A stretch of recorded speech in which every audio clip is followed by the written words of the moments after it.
All right, I think we're good. Off we go. All right, guys, we're here single camera today. I left everything at home. My bad. It's okay. It's a podcast. They can listen to it as well. Yeah, that's right. Which I might prefer some days, depending on whether I dressed up for the show or not. But Well, we don't get that many views anymore. not really. Mostly, we sit around 1,000 in the first couple weeks is all on Maybe. YouTube. Yeah. No, we mostly get the downloads. Yeah. So Jennings stuff is at 1,500. Yeah, that was a really along. good job. Yeah, thank you. Thanks for watching, guys. If you liked it, share it. Appreciate that. Like we're gonna see if Janine shows it to her parents or not, but Yeah, she hasn't as of recording this. She hasn't, and it's because of the swear words. Yeah. Which was funny because I then said, I was like, listen, as a person who has disappointed their parents on numerous occasions for things that really matter, this is the least you can do. But I'm not surprised. She's like, oh, I know they can't hear me. Well, she curses all the time when she trains. So yeah. Well, and she did ask me. I gave her permission, for being open to the thing. I said, you can cut out anything that you want to cut out. I'll show you the thing, and if there's anything you're not comfortable with, I don't want to put you in a spot. And then she says, well, can you remove the swearing? And then I was like, I said, how about if I tried beeping it? Because there's reasons I wanted him in there. It was a good sell, and like how intense, and it's an aggressive thing when she slams away. It says, fuck, know, like that is how it is. And I said, well, I'll try to beep it. So I start getting the beeps, but that wasn't a person saying, well, in this beeping thing, it's beep. And then you don't know, it's just beep, beep, beep, beep, beep. Yeah. And then, so I did that, got it almost about to work. And then it was weird watching it where you said fuck, but then we're beeping hers. So then the whole thing, I kind of had to apply it universally. Oh, then you beep. And then I'm like, if I'm being honest, we're not beeping. I'm not going to start beeping you or I when we talk unless we're talking like to children or something. I can't imagine. Even then. Say, yo, you little fucking punk. Yeah, well, and that means not our children, other people's children. Yeah, but my kid, other people's kids, kids. So then I had to kind of eat a little crow. I had to message back, be like, hey. So I know I said I was going to, but I'm not going to, and I'm sorry. No. But no, it was a real fun project. It was something that just really kind of put itself together. It was a lot of fun to film. It was really cool. So, but I thought it would be the YouTube stuff. It is interesting. We've had this. I think the quarantine has made people change people's viewing habits, the things they view, how often they view things, just an awful lot. I think we see a great reduction in that. Yeah, 20% in the US. Is that what the number was? Yeah. Yeah, but which is weird, right? Because we would have expected everything to go up. Our audio numbers are now up, like quite a bit up, which is interesting. But I think that's also because our European audience is much higher, and the European I think the US went down. Yeah, that's if you look at the podcast statistics. Overall European podcast numbers are about the same or going up since March. Yeah. Like for everyone, not just us. Like as a what's the word, as a market, and then the whole podcast market's down like 20%, which means Americans, it's very much work, commute, listen to your podcast as part of that routine, and when that routine's shot, it's a huge hit. Most people don't yet. My theory is here, people when they have free time, they do something with their free time. In the States, which is then find podcasts and listen to things. Whereas in the States, I think you have such narrow free time that you already have stuff filled into those holes. It's not the same amount of hours spent working. That's for sure. That's for sure. Yeah. For sure. But we're going to talk about an interesting block in science. We mentioned that one. We mentioned it in the past, but there's a really cool / horrifying. Yeah, it depends on how you look at it. Era to look at in science, which is the turn of the 20th century, the like late 1800s to I would say 1940, 50, but really that like just before World War I to just after World War II is where there's a lot of really, really interesting and really weird things. You know what's interesting is this is the height of intelligence. Yeah. If you look, Vienna was the capital of the world when it came to art, intelligence, let's say mental prowess, from 1850 till World War II. Yeah. Like you have Nietzsche was there. Yeah. You had Freud. You had Rilke, the poet. You had Wagner. You had everybody was huge leaps in economics. As a person who studied lots of libertarian philosophy, like the majority of what I see that matters to me comes out of Austria. Yeah. The school of economics that comes out of Austria. It's just Schrödinger. Yeah, it was almost like a whole new age of enlightenment that then got all fucked up. Well, war will do that. but what's interesting out of that is that we kept talking about, for example, when I talked about the lactate and then lately the association induction hypothesis, all that stuff came from mistakes that we saw around the same time, which is 1910, 1920, 1930. What I found fascinating, if you look toward the end of the 19th century, you see a rise in the understanding of the world with different hypotheses coming up, and you can tell like it's bubbling, like stuff are coming up and everything. And then right after World War I, it's like a reduction toward a single thing, and then just everything drops, and I would say the intelligence of the world dropped a lot after World War I. Yeah. So we wanted to, at least when it comes to biology, at least. Yeah. So today will be biology. Yeah. And so there's an industrialization that happened during that time. You had to gear up for war. You had to gear up production. On World War I. You had to, World War I was a war that was like nothing that had ever been fought before. And then on a factory level, on an industrialization level. And the change in what happened war-wise between 1 and 2 was again like completely stepping into a whole new era again. Yep. So you have tons of innovation, but there has to be production, money, everything behind it. And it became very, very strange. Beforehand, we talked in the past that science was often done in, testing laboratories, where they were conducting a bunch of hermites. Doing like, the mad scientist in his own stuff, writing stuff on the board. It was mostly that. Yeah. He was one dude with his students. Yeah. Just paving the road for everybody else. Yeah, it was done in caves. And it seemed to change to go to what they call research facilities at that point, where, but the science was kind of its own thing. And then there was universities that were kind of the place where science happened, but then that became money, government, military, like all of those incentives from a market and from the government and from just the educational system now started to work their way into literally how science is done. And that's what the problem is. I will say that before university, I look at it as a military thing. Yeah. Because like, for example, like the age of physics in universities, or like, like going from usually a ratio from 1 to 100 physicists per thing, came from the military after World War II because of the bomb. Yeah. Because of the atom bomb, then the military were like, ooh, put money into this. University followed. Everybody wanted to be a physicist. But if World War II is the war of physics, then World War I is a war of biology. Yeah. Because of the mustard gas, and this is the first time we used what they call that, chemical agents, I guess. Yeah. Well, same thing with field medicine as well. Then you start getting into where you're having to dress wounds in the field. You're dealing with infections in the field on a scale that we have not dealt with because we had effectively industrialized all other production, including violence now. So now we're in a space where we are just sending humans into meat grinders because that's now what has to be done. And industrialized violence needs industrialized fucking medicine very quickly. And that led to industrialized science, which is the problem. So today we're going to talk about this from the aspect of the pharmaceutical and the whole industry of the industrialization of science, which is, I'm sure we'll do many podcasts about that. But let's take biology first. Okay. There's issues with physics as well that we'll go into at some point. But the physics issues are always, in my opinion, revolve around the pull into the industry of physics due to the bomb. So once the Manhattan Project became funded, became a funnel for everyone essentially in science, that once that came out the other end of that, smart people got suckered into physics, not suckered into physics, but pulled into physics, and then physics not for its own sake, but physics for the sake of producing on that end of things. And you know what's interesting when that, because I talked about it a lot, this is where the guy who wrote the Innate Order, David Bohm, got ostracized because he was a communist, but also, so that at the time it was bad, but also because he challenged Niels Bohr Copenhagen interpretation.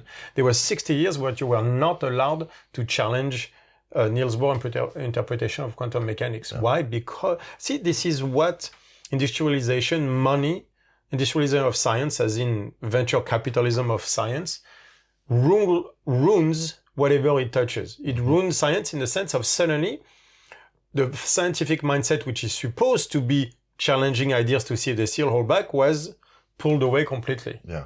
And so I believe the same thing happened to biology after World War I. So I go at it from a cultural perspective, and you'll go at it from the conspiracy perspective.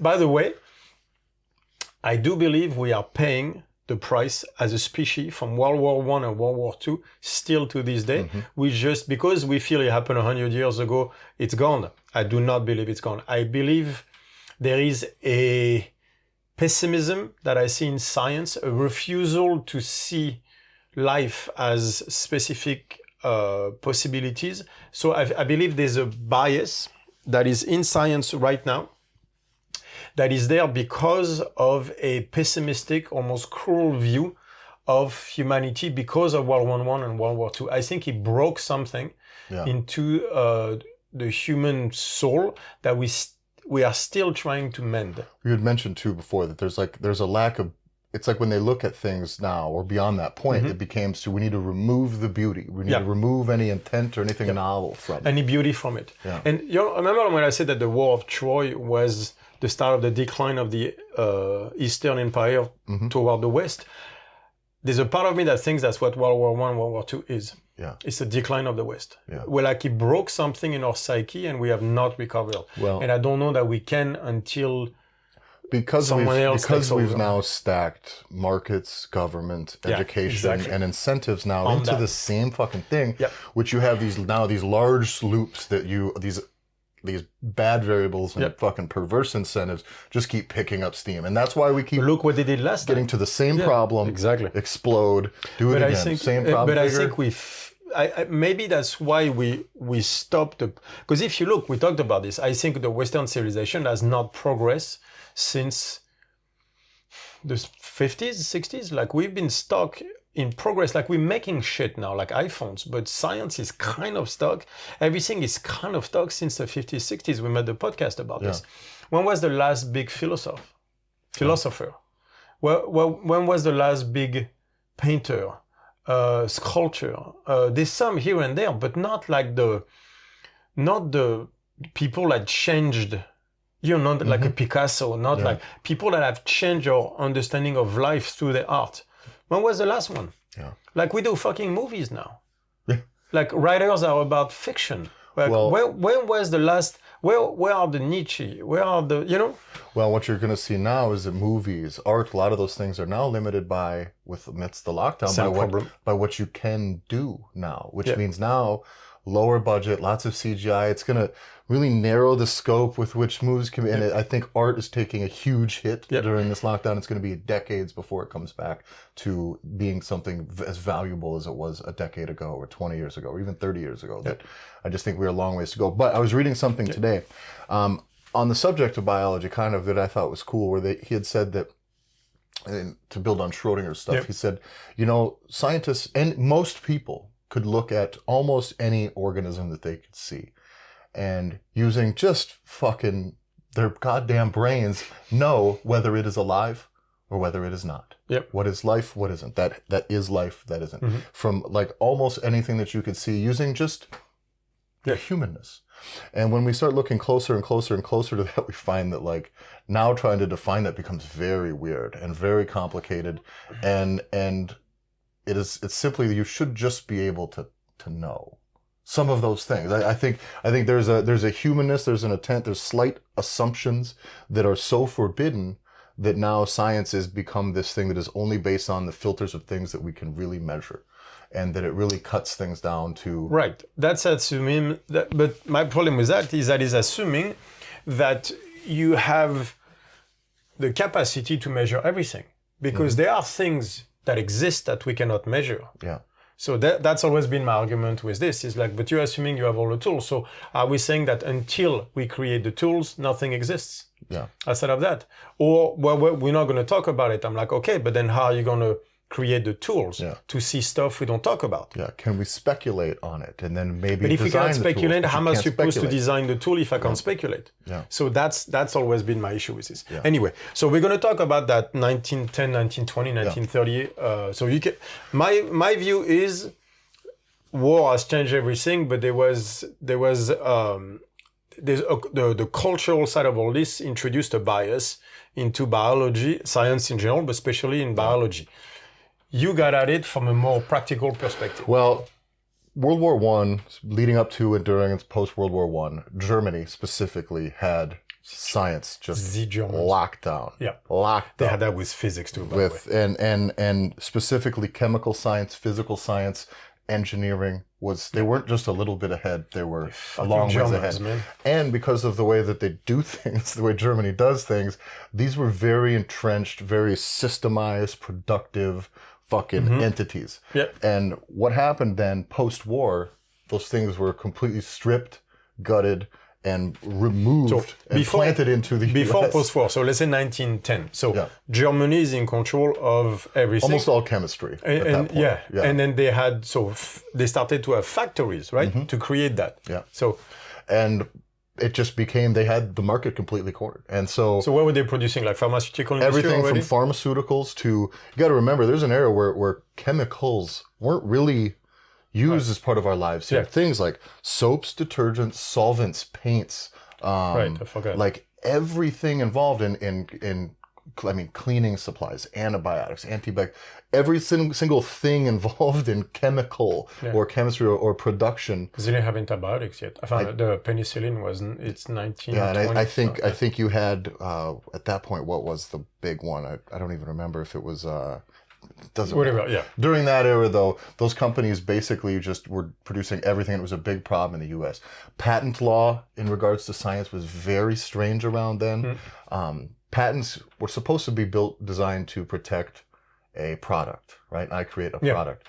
Patents start to get really weird involved in science once science became basically hand in hand with production and business. Yeah. Right. So because the now you're changed, patenting scientific processes, and that was kind of the way that they would do things, or they would patent the result of a process, but they could patent just the process, and it became this very, very strange thing about protecting your discoveries, which I think is very anti-science. There's no more Pasteur, this is for the world, right? Yeah. Where is the US compared to Germany at the time? Way behind. Oh, shit. Okay. Way behind in that regard. And to the point where there's a lot of conspiracy speculation that says that that's kind of like that the US doesn't get into the war if there isn't anything on the other side of it for them. And the other side is Germany. Yeah. Because I find it interesting, because if you look late 19th century, it's all about England. Yeah. Right, when it comes to evolution, because of Darwin and stuff like that, you have a few French guys here and there. Yeah. And after that, but that's the thing is, if you look at France, you have thinkers, which has always been the French. Yeah. Right? Those fuckers can't produce shit, but they can think. You see that with art. That's why it's such an artistic stuff, right? But then it came down to producing. And that fucking German mindset just of things can produce. And you know what they produce as well, which I found very interesting, is textbooks for school. Yeah. And this is where, we'll finish with your stuff, but this is where things are going to go sour around the 1920 real fast. There is a moment where the second an experiment was done, it was put in textbooks.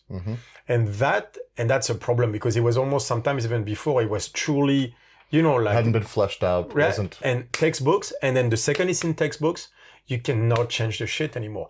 That's the German mindset too. Yeah. It's like here in Holland. Yeah. If it's part of the rules, that's it. That's how we're doing it. And you see it in every capacity. You see it in business as well, where you're like, okay, so now I have a process here where I take this and if this thing happens, it's a problem. I know the solution. I put it in, I write it down into the system, into the process, into the textbook. If you're a business, I see it all the time, into my employee handbook. If a person says this, point to this. And it's this fucking road of non-thinking.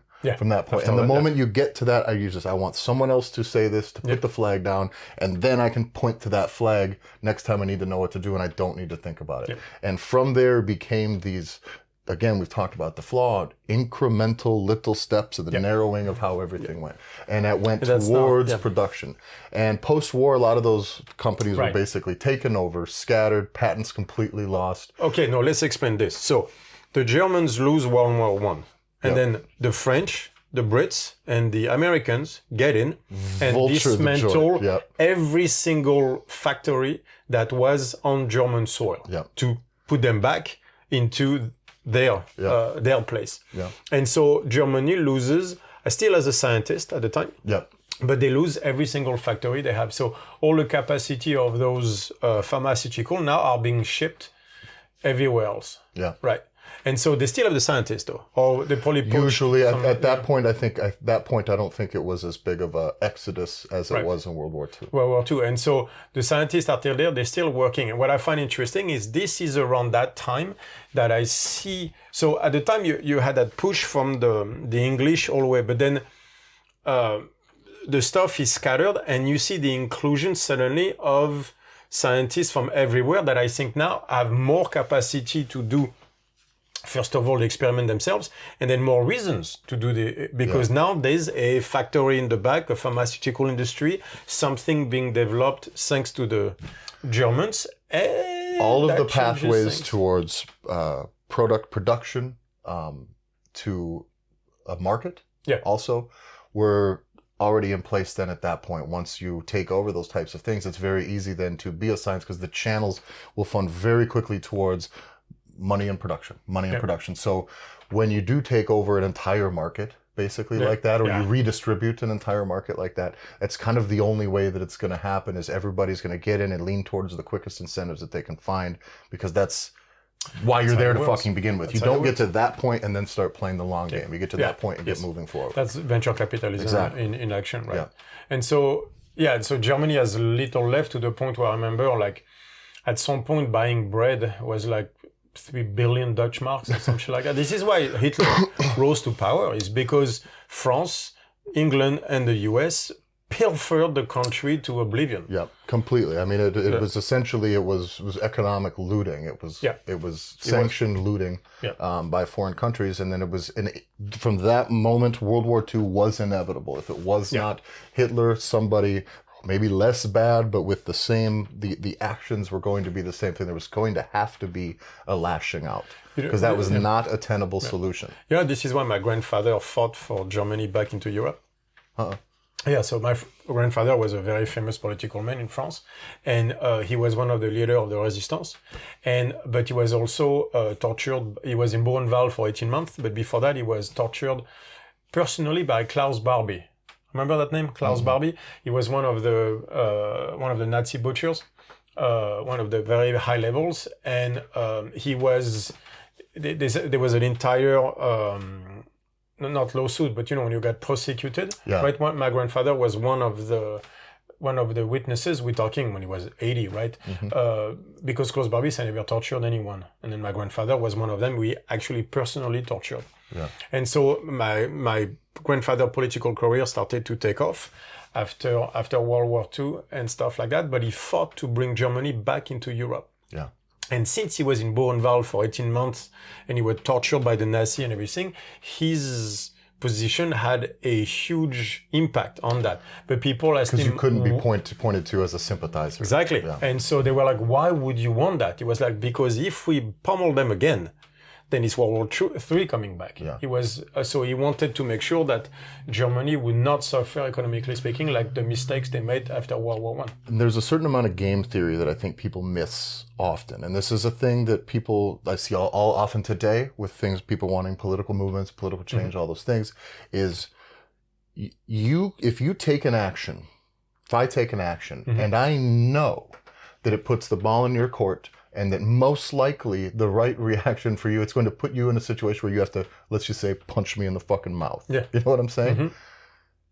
If I'm aware of that, as I should be, because I should think about those things, the moment I choose to take that first action, me getting punched in the mouth is like, well, we both then signed up for this kind of, right? And that's the way I think a lot of this happened there, is it like once we take this action, how are they supposed to respond? Anybody historically, I've been, this isn't something I just stumbled into. I've been a World War II history buff since I was a child. My father was a history teacher. It's a big moment in history. And there was a time when the History Channel used to actually show history. So you used to be able to watch. And by the way, it was all World War II. Yeah, always. Back in the day, it was all World War II stuff. I grew up in World War II. I mean, like history. Yeah. And if anybody could tell me, what the fuck did you think was going to happen? Yeah. What do you do to a country like that, of that size, Especially, of that level of productivity, those people. and people with pride? And what do you expect? They're warriors. It's always been a warrior culture. Since Spartacus talked about the German tribes being fucking him over because they would want to go on their own and just do their own thing. They've always been like this. And so, let's extrapolate. We go into if we go into a country in the Middle East and just start bombing things and kill a bunch of people. What piece are we putting on their plate? Oh, now they're going to have to. We make a movie about this. It's called Star Wars. exactly.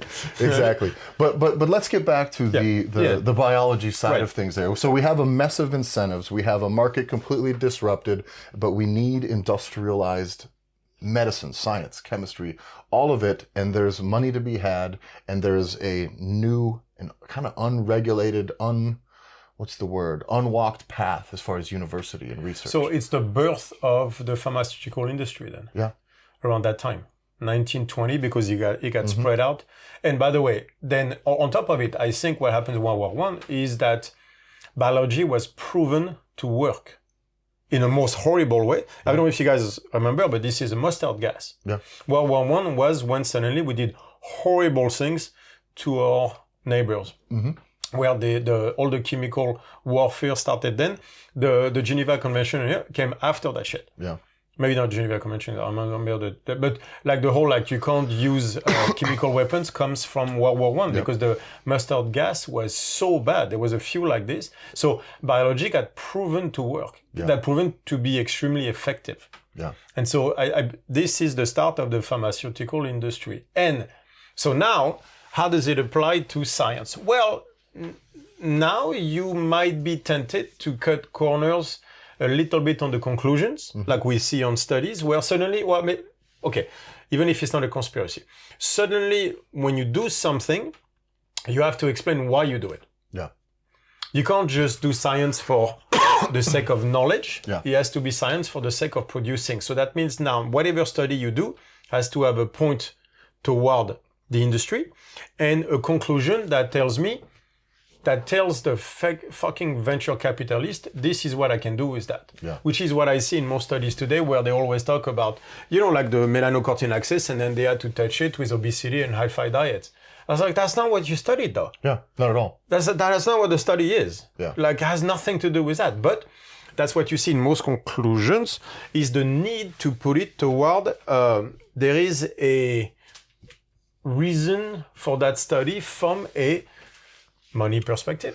Well, I think a lot of those, you should be able to have a scientific discovery that is just foundational. That is I think this is how I understand it.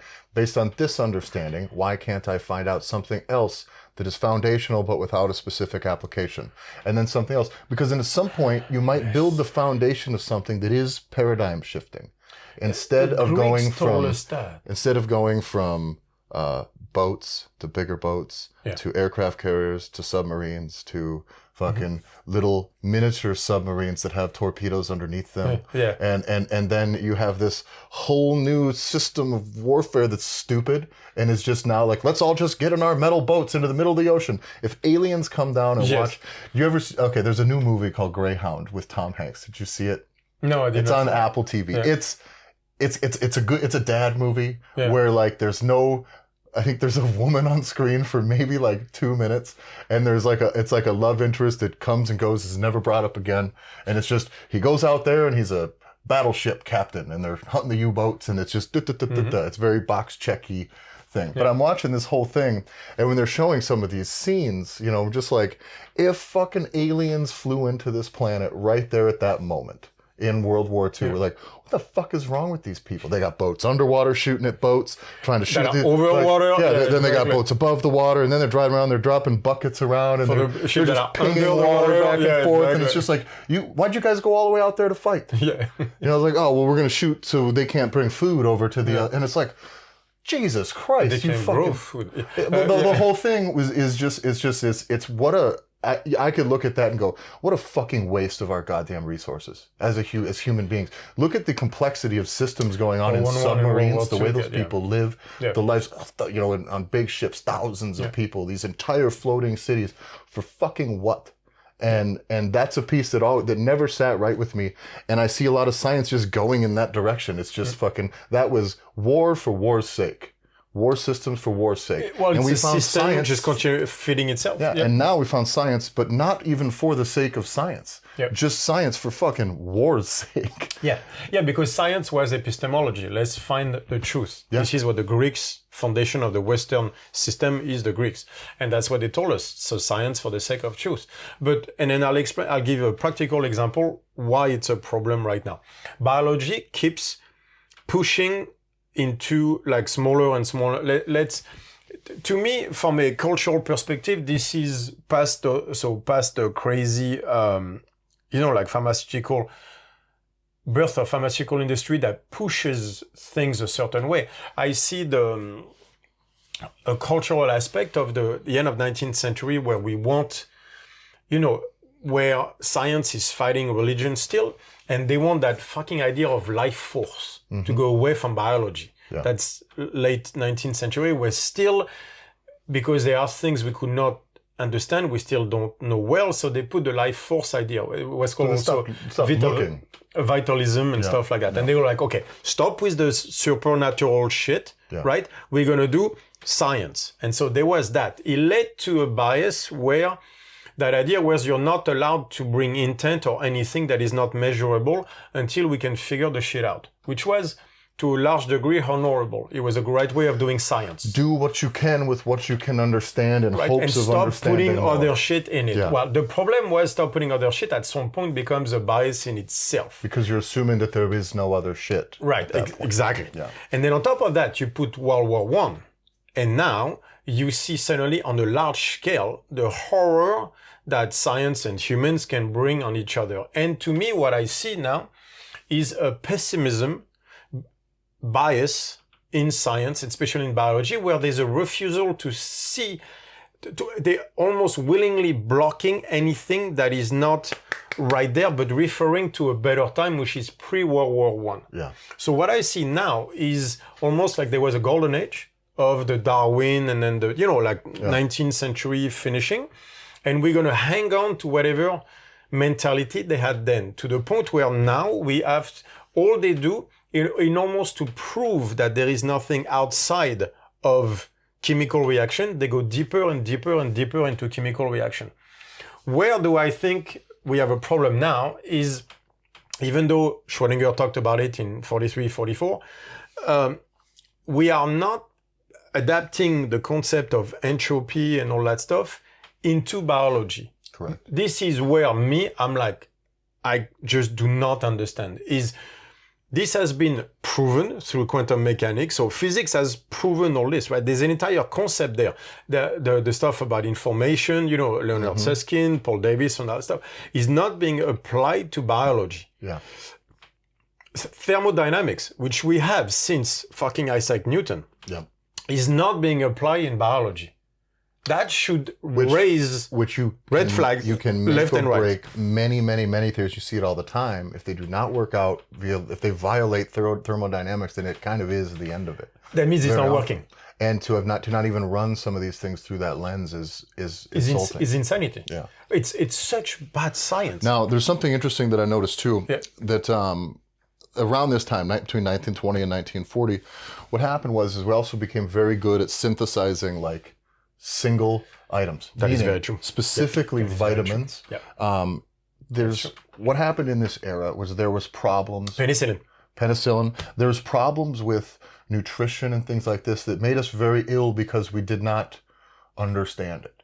And so you had issues you had things like scurvy, rickets, these things that were vitamin deficiencies because we didn't understand nutrition. And we couldn't produce them. And by the way, so how do you fix what is it? Is scurvy is vitamin? What's vitamin D is rickets. That's an easy one, right? Scurvy is vitamin C. Vitamin C. So, but how do you fix it? Well, you just get vitamin C. Well, now we can synthesize vitamin C, but maybe vitamin D for rickets. But what if the point is the reason you need vitamin D is because you should be out getting vitamin D. Your lifestyle, vitamin C, of that should be there. Eat certain things. Yeah. So we introduced this. No more fucking rickets. Sweet. And now that does work. And if you're dying of fucking rickets at an early age, or if you have that's going to work. And you have... If you're dying of rickets. Yeah. And so these things do work. And so now, but you go into that, like penicillin, we have infection, those things. So boom, one antibiotic. So surgery starts. Surgery can begin. And so the field can grow. Yeah. And industrialization. But it is grown based on the... Not just false value, assumption. but false assumption. That does become a cornerstone of how I think science is looked at very often. Is this, oh, you have fucking rickets? Good, take vitamin D. It's like, no, get your ass outside. Yes, right. It's that, exactly. Yeah, take it now, but now we need, your whole life needs to take shape to where you need to spend more fucking time outside. Right. So, and which is exactly what you see in the medical world. The problem is that every single stuff in medical world is done in almost like if people are saying, look, if you were to die today, this is what I would do to help you. They take that, like, let's save a life today of a guy who's about to die, and let's apply that to everyone, which is what kills me with the medical world. It's exactly that. Like, if you're about to die of scurvy or rickets, of course, I'm going to give you a pill of vitamin C, vitamin D, but you're not supposed to apply that mentality to 100% of the population. Yeah. And that's where I think medicine is going wrong. It's like, if he works at an extreme, he works in the center. It's like, that's a dangerous mentality, because in the center, things are far more complex. And I think the industrialization brought that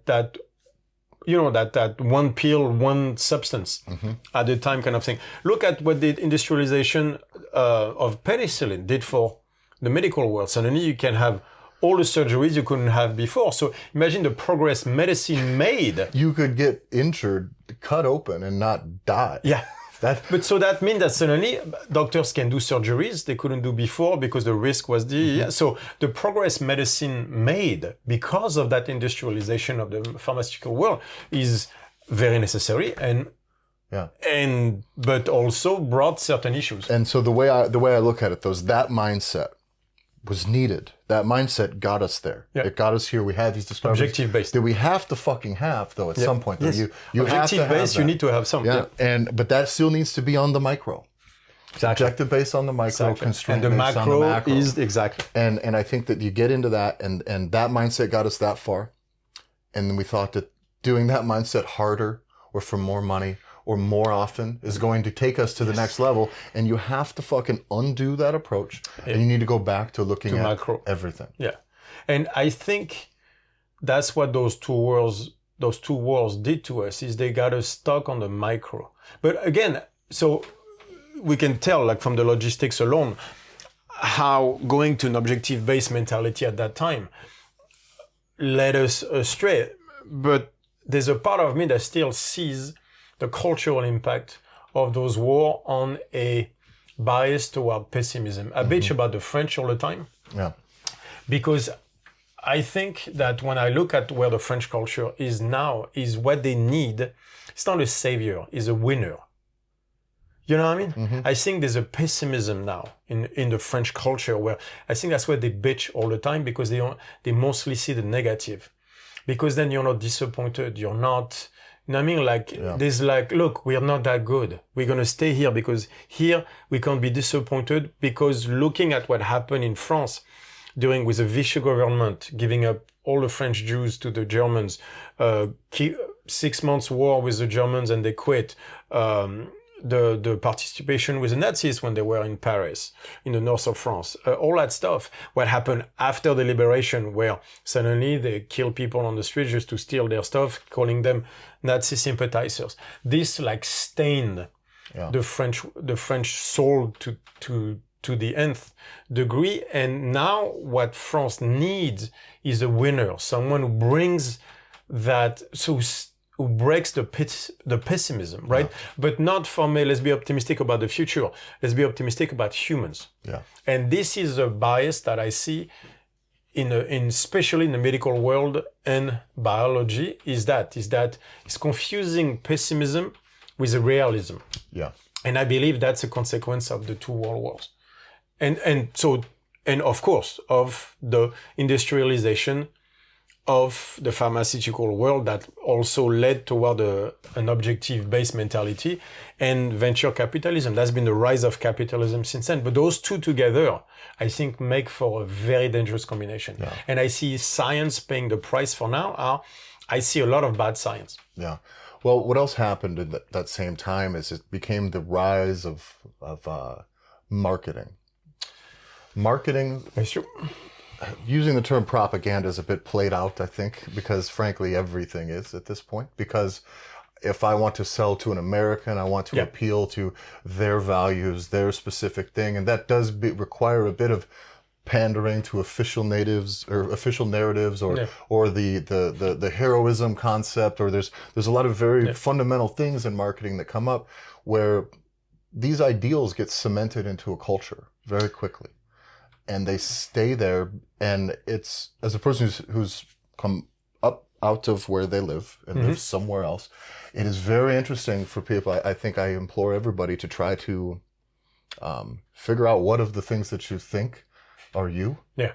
And how much of them are indoctrination, and not in the malicious sense, but indoctrination as in the life that you live, the education that you've gotten, the lessons you've learned, the shows you watch, all those things compiled together to create a way of thinking that is kind of how you view things.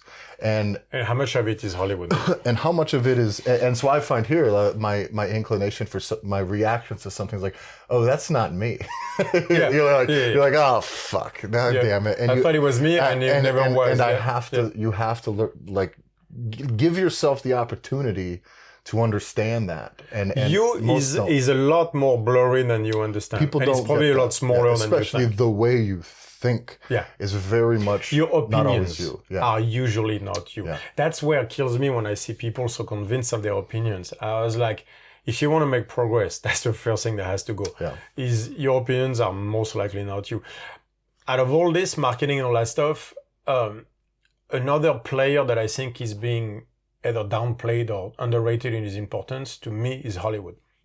How much he has shaped not American culture, even toward wars, toward acceptance of certain things. And, like America is the greatest country, even though we don't know what greatest means. I still can't find a person explain to me. If I say, what is the greatest city on earth? You'd be like, well, that depends. Like, do you like to go out? Do you like... And yet, we can define a country. You can't define a city, but you can define a country. There was that so weird. Doug Stanhope, one of my all-time favorite comedians, had a bit where he said, you know what? I do believe maybe America's the prettiest, or America's the best country in the world, but it's kind of like being the prettiest waitress at Denny's.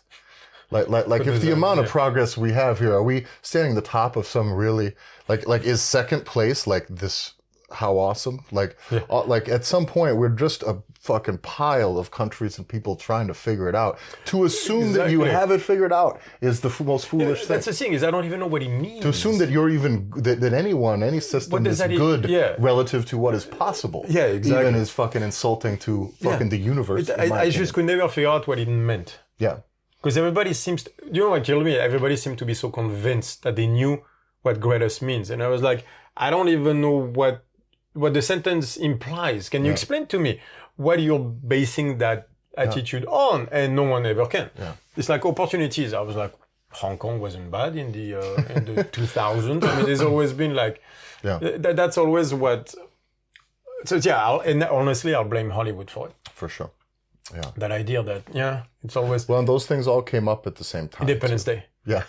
And yes, but isn't it funny that, but that's the thing, is industrialization, maybe industrialization was always going to lead to World War I in some way, shape or form, because the second you can produce that many cannons that can do that much shit, chances are countries are going to get together and bad things happen. Yeah. But I believe that the combination of industrialization and the atrocities that happened in World War I and II have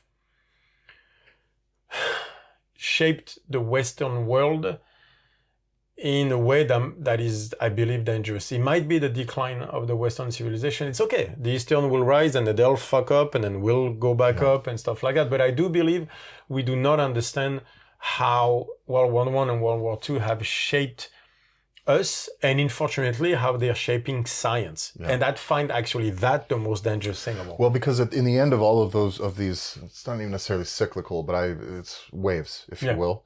And a guy hopes that the dips aren't as low and that the valleys aren't as low, and that the peaks can eventually get back to being higher within each cycle. And, but the things that you learn and the things that you accomplish along the way, of that, like science, cannot get fucking bastardized, because then you have to start over. Yeah. And that's the problem here, is like human beings, the systems we design, our governments, our economies are going to go up, they're going to down, they're going to turn over, there's revolution, there's violence, there's craziness, it's the way it is. But you need to have these pillars of progress that are fucking like sacred, in my opinion, to what humanity is. And I think you do need to be able to walk, and you do need to put a flag in the ground and say at least like, hey, we have got this far by like being really, really, really true and pure in our process. And we're always willing to rethink it. But up to here, it's not corrupted.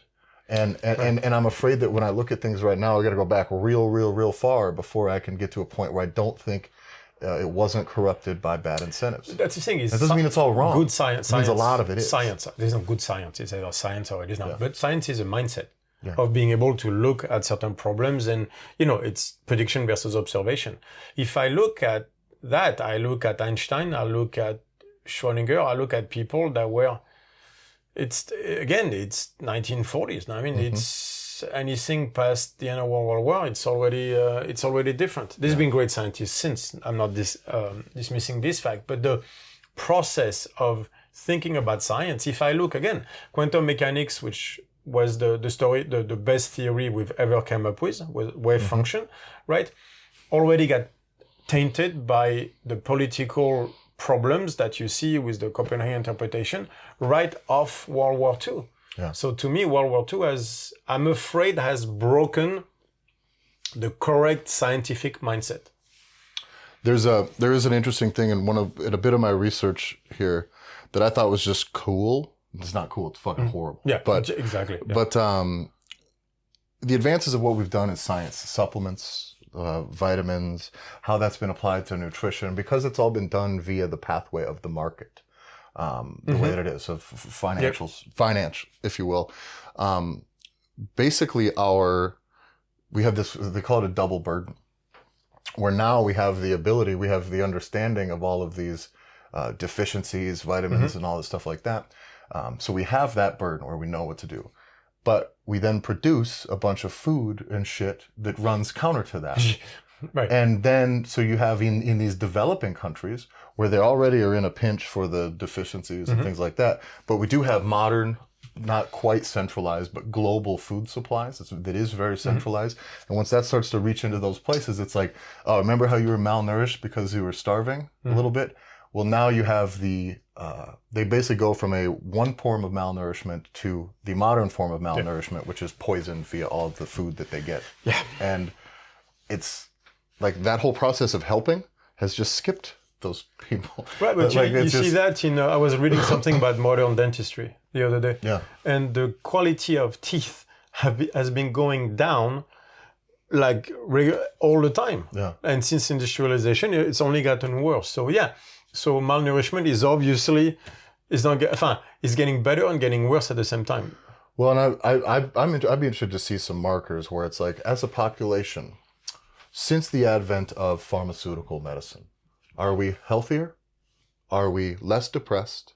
And are we simply alive for longer? Yes, exactly. We're dying less, or we're dying slower. Yeah. But I don't know that we're healthier. Yeah. But we are dying slower. We live longer. Yeah. So we can make people be miserable longer. But we've produced so much, and there's so much in line of production out there, that now what you have is you have households with which have two incomes instead of one in that era.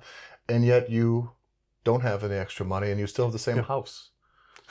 You're not any richer than... So we've essentially doubled your labor force. Yeah. And everything costs twice as much money, 3 times, 4 times, 5 times. And so I feel like we're spinning our fucking wheels. Yeah. And it's been that way for a long time, and I don't have 50, I don't have a solution other than I think we just need to think differently and start to like shuck some of those incentives and do things for the reasons that they should be done. I don't think we can do that until we realize that we're not making progress. I think that's step number one. Yeah. We have to stop with greatest country, Yeah. with mankind keeps getting better, with we're safer now. We're safer now, but we also are not any healthier. We're actually worse because obesity goes up, like, high blood pressure, all that stuff. I think it starts there. Like, we all have to realize that we're not doing better. Yeah. I mean, like, it's not getting better. Like, that's not true. Like, progress has stalled for the last 50, 60 years. We talked about this in one of the podcasts. Like, we have to start with that. Just because you have a new iPhone doesn't mean we're doing better, even science-wise. Yeah, I agree. I think we're hitting a wall. I think we've hit the wall. Yeah. And I think we've been scratching at the wall for, in my opinion, about 30 years with simply technology. That's all we've been doing is engineering. Yeah. And I just production. Not seeing this, like, these paradigm shifts. All the big promises that were supposed to come from a lot of this stuff is not. But that's the thing, with all the progress we've made, we have not had a paradigm shift in so long. Like what? We figured everything? Still using gas. Yeah, right. And we still haven't included the idea of entropy in biology, which I find so crazy. Yeah. That's what puzzled me the most, is things like this, where I'm like, did we hit the wall that hard that we don't even see that? Yeah. And the answer seems to be yes. Yeah. Well, and the solution isn't always to go through the wall, go over the wall. It's to maybe back the fuck up and figure out where you are. Yeah. Exactly. How about we just take a step back going, hey, there's a wall. Yeah. Like, you know what I mean? Like, at least I stop just doing this continuously. Yeah. Yeah.